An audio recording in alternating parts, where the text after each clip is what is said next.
Ciao, lovelies. Welcome. I'm going to give people a chance to get on and get comfy and get everything they need. And I'm going to just, you know, chatterbug for a second. Let everyone join.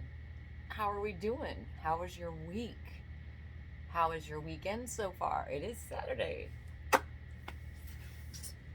I am ready for this. This is going to be a little intense, but that's all right. I got you. That's what I'm here for. And oh, wait, am I crooked? I am crooked. That's fun. I would just lean like this the whole time. Fun. Fun. Welcome to a Journey with Mirrors workshop. Good times. Hey, you. Let me know if you are hashtag Mirrors Live or hashtag after. Huh. What do I call that? I guess it's replay. Mirrors replay or Mirrors Live? How about that? Let me know. Ciao, lovely. Yes. Yeah, I'm doing all 3 exercises today. I'm going to spend a little time on each and talking and going through different parts of mirrors so you get a full understanding of why you're doing this and how each part can help you do something different.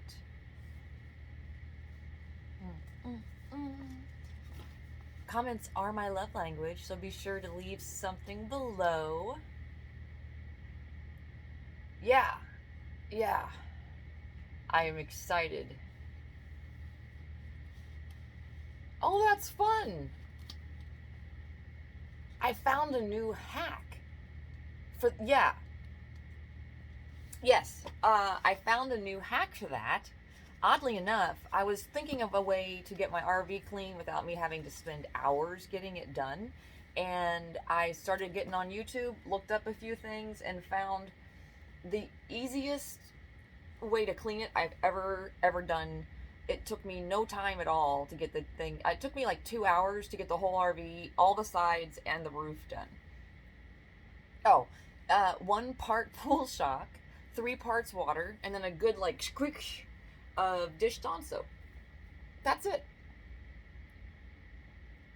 I know this is so off subject. However, my RV looks brand new, and the people, a couple of the people that are interested in it came and looked at it after I cleaned it and were amazed at the difference. Like, pool shock is made from mildew and algae and all that crap in the water. So when you put it on, well, I cleaned my house with it, the siding. Mm-hmm. Literally just melted right off the vehicle. It was fantastic. Yeah, 1 part pool shock, and don't go to Walmart. Bleh. Don't go to any box store and get it. You need to go to a pool store and get real pool shock, and then use 1 part pool shock, 3 parts water, and a good squish of dish Dawn soap so the stuff clings to the surface. That's it. I did 1 coat on the house. I did do 2 coats on the driveway, which it worked on as well.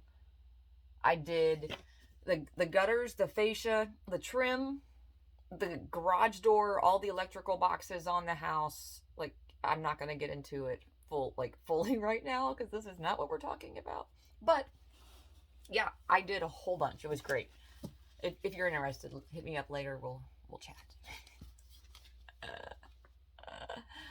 Okay, I am excited about today because I think mirrors play a big part for a lot of us, and it they're an incredible tool for changing your perspective and then seeing and acknowledging all the parts of you, which a lot of us don't always want to get in there and look at the other side. But it's not a bad side just because it's considered dark or shadow or whatever words you want to use, your bad side, your good side, the yin, the yang, light, dark, sunshade, it doesn't matter. However you want to call it, whatever terms you want to use in there, just because it's a different side doesn't mean it has to be a bad side. Like, I tell people all the time, I use my crazy for good. If you've known me for any amount of time, you know I'm probably a little crazy, but I use it for good. I don't use it for evil.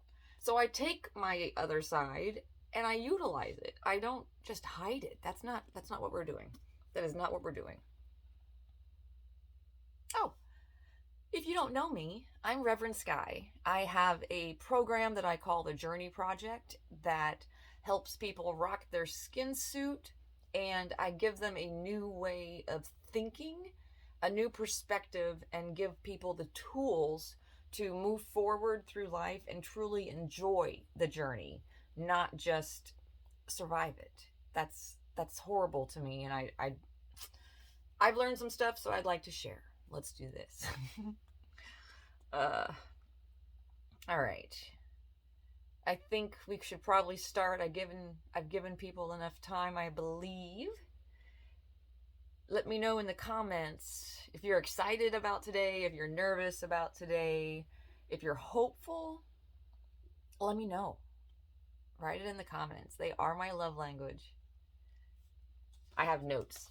This way I don't forget anything. All right, where are we at? We're going to start with your head. Because a mirror's job is to reflect the truth. The truth. Just as is, no filters, no nothing. Just you. Maybe I need to face the camera. That might be better. Mirrors, it's learning to fully see all the parts of you.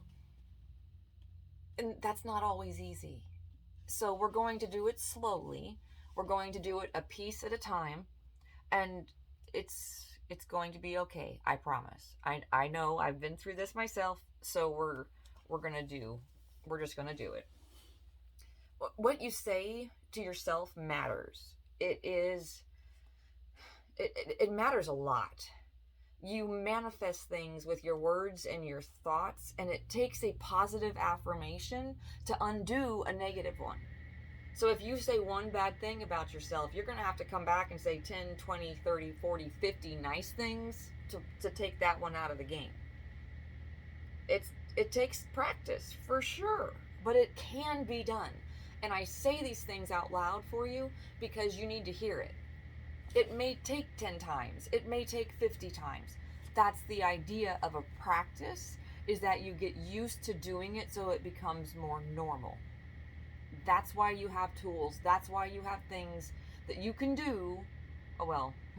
That's why you're going to have things you can do going forward that are going to make every day a lot easier. Every minute, every hour, every second, everything. But you just have to do it. That's all I got. Mirrors are said to hold memories. What will you say? What you've said? What others have said? What it's seen and others, what it's seen you and other people do. If it's supposed to hold all of these memories, then it's got good, the bad, and the ugly in the mirror. And what you're going to do is you're going to change the flow of you to you through the mirror. And that's going to change the energy of the mirror for you while you're doing this. Divination. This will be really good for you to pass on this mirror. This mirror, you can give it new life. You can help the people that use it in the future. That is an incredible gift to give somebody. I don't know if my daughter realizes it or not, but she does have a couple of my mirrors, and they've been primed for her. I've spoken words of praise, of positive affirmations. I just spoke it into the mirror for my girl before I gave it to her.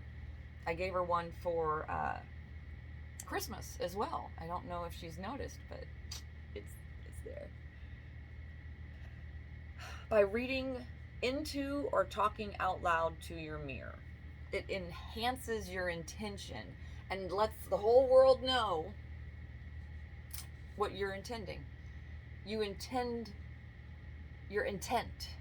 is I want to think I'm beautiful. I want to think I'm amazing. I want to think I'm smart. I want to think I'm not ugly. I want to think I'm good enough. There are things that you could start saying that will change the way you think. And I know it sounds so incredibly stupid, and it sounds easier than it is. It sounds easier than it is. I will repeat that, because I can tell you to do this and I can tell you to say these things, but if you don't do it, it's never going to work. One time is not going to work. One time is going to bring some stuff up and you're going to go, oh, okay, that did something. And you're either going to be motivated to do what I say and do it again, or you're not. So if you are committed to changing these things, if you are coachable, then just do it. Just do it.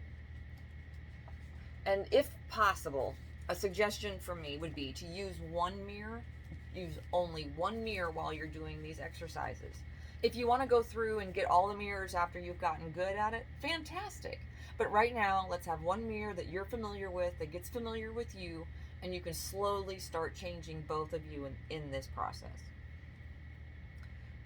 One thing I have found to work for a lot of clients is, as you do this, find a mirror that is just for you, just yours.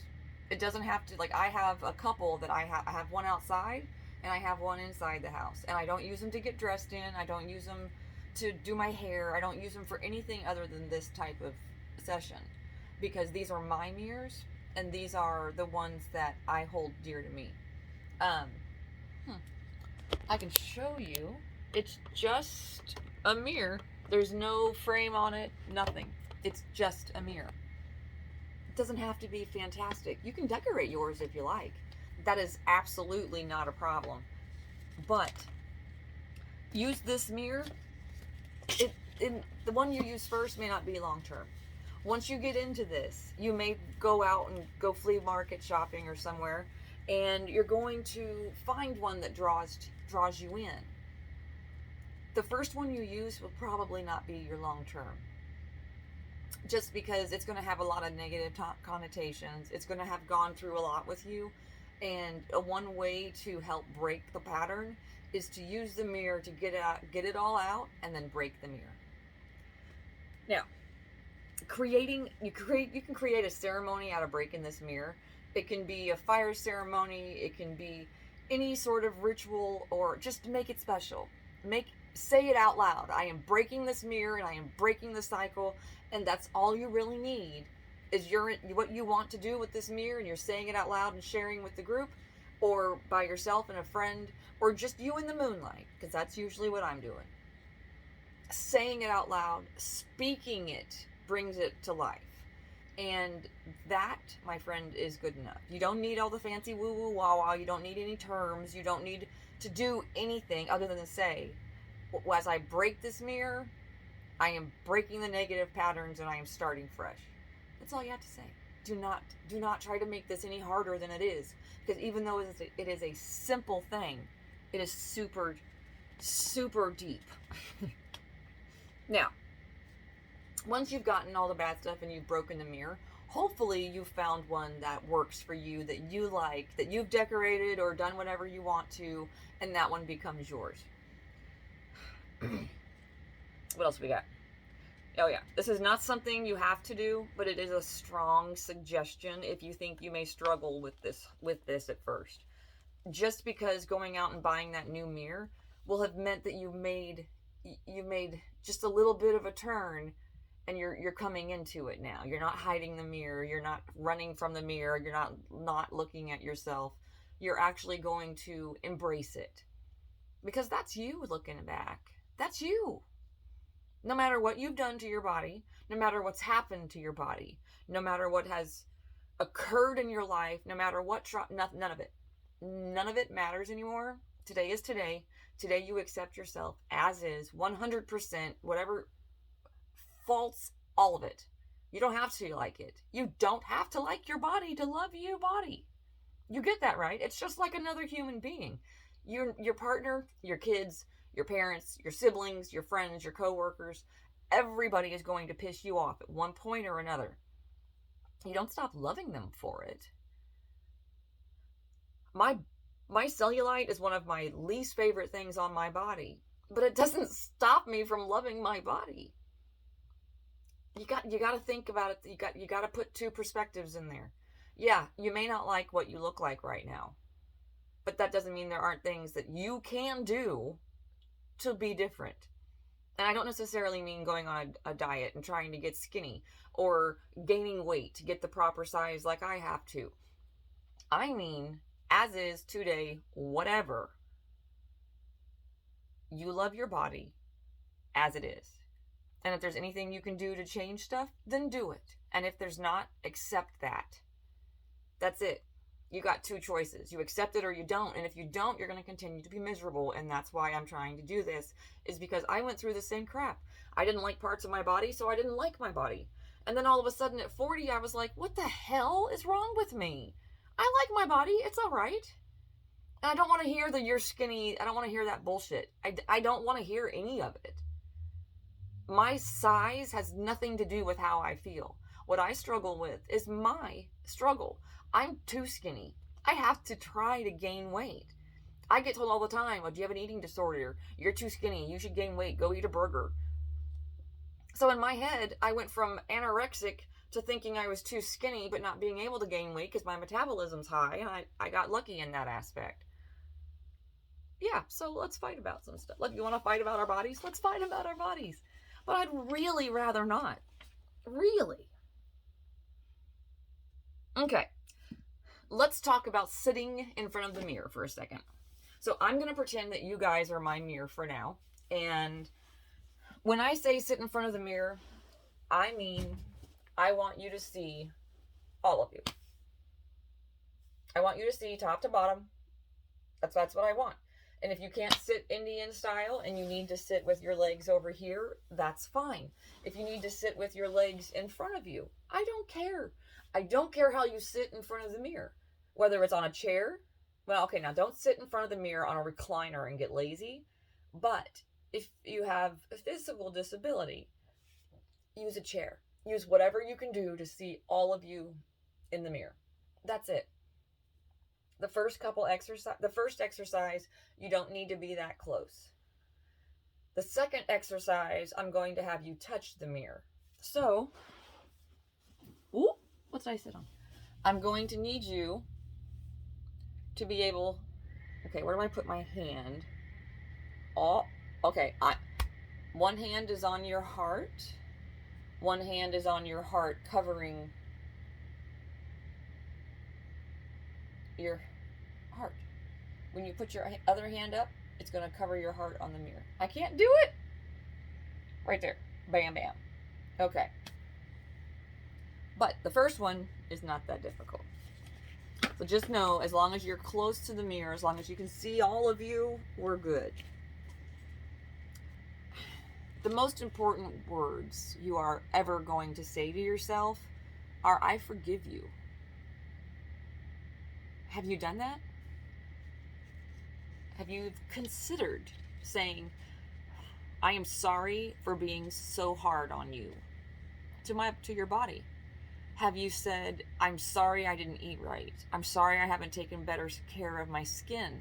I'm sorry I didn't notice that until it was too late. Whatever's happened. Have you apologized to yourself? That's a big one. As a bonus for this workshop, for those of you that registered, I am adding a couple exercises on forgiveness. That's a totally different, it's a separate thing. So that'll be an added bonus that is sent to you when you register or you've purchased the workshop. And I truly hope those will help, because those are something you probably want to do alone. So I'm not doing them in a group form here. All right, let's get into the first exercise so you can settle in, breathe a little bit, and calm your nerves. The bliss breath exercise. If you've done this before or something similar, let me know in the comments. I love knowing when people have heard of stuff I'm talking about. That always lets me know that maybe I need to find another exercise, or I need to define it a little bit more. Win-win all around. Give me a BB, Bliss Breath, BB, in the comments if you have done this before or if you've practiced the technique. All right, I'm going to take a drink. If you guys have any questions for me, let me know.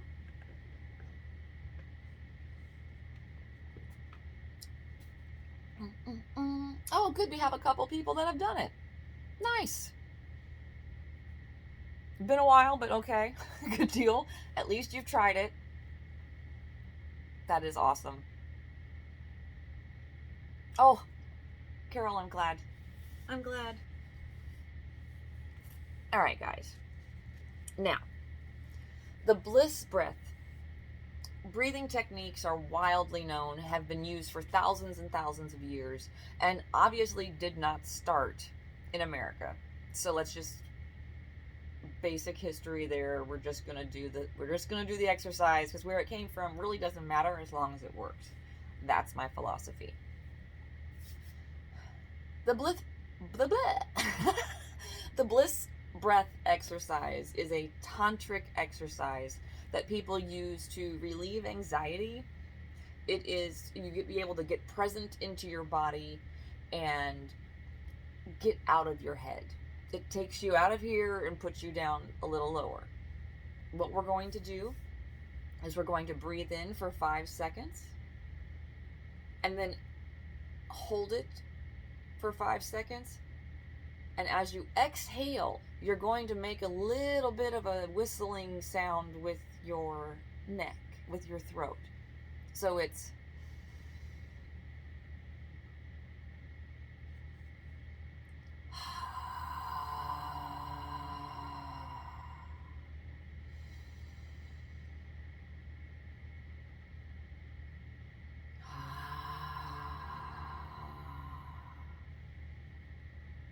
now, inhale, hold.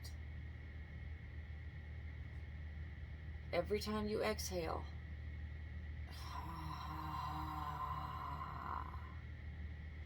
put a little bit of vocal cord in there. If you're super frustrated, if you're at the top of your limit, if you're about to cry, if you're about to get pissed off, if you have passed that line, then I'm going to throw in what's called a fire breath. And it is a guttural, almost moan.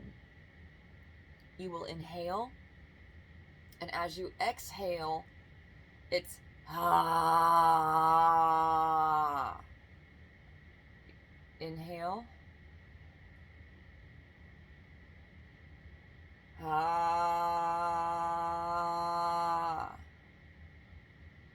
And notice every time you do this, it's almost like you're releasing the negative energy, you're releasing the anger, you're releasing the frustration, you are releasing the anxiety with these guttural tones. The Bliss Breath is one you can use throughout the day, at work, at home, in the bathroom, in your car, in traffic. It doesn't matter where you are. This is something easily pulled from your toolbox that will calm you. I'm going to have you do the Bliss Breath for a few minutes, and I'm going to read something to you. I'm going to read some positive affirmations. So as you are breathing in, you can breathe in what I say. And as you use that Bliss Breath out, you're releasing all those thoughts, and I am replacing them one after the other with good ones. You can watch this as often as you need to, but we're going to start with the Bliss Breath. I'm going to do it with you a couple times, and then I'm going to allow you to go by yourself, and I'm going to read.